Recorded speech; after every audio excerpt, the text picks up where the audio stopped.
You accepted the award. You talked about how in a time when the truth is under siege, that the celebration of words is more important. I was hoping you could elaborate on that a little bit.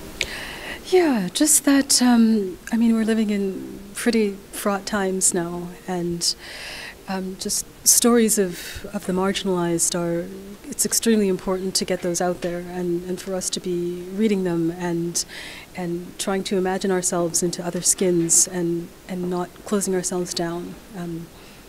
Yeah, it's part of, I think, keeping the dialogue alive and keeping empathy alive, and so that's what I meant by that.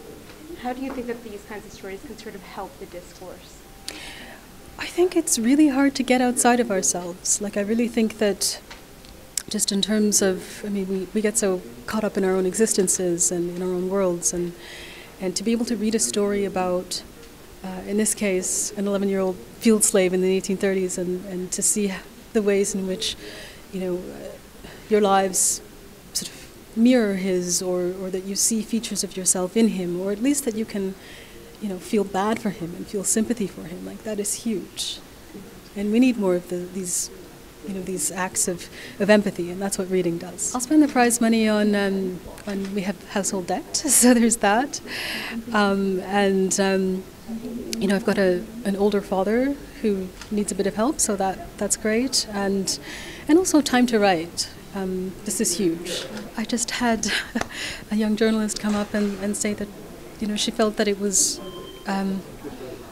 just, I guess, maybe hugely empowering to see a black woman, you know, win the prize, and that it, you know, gave her permission, and that's huge for me. I mean, when I was growing up in Calgary in the 80s, you know, there weren't a ton of Canadian models in terms of people who had my background, and so that feels very great, really wonderful.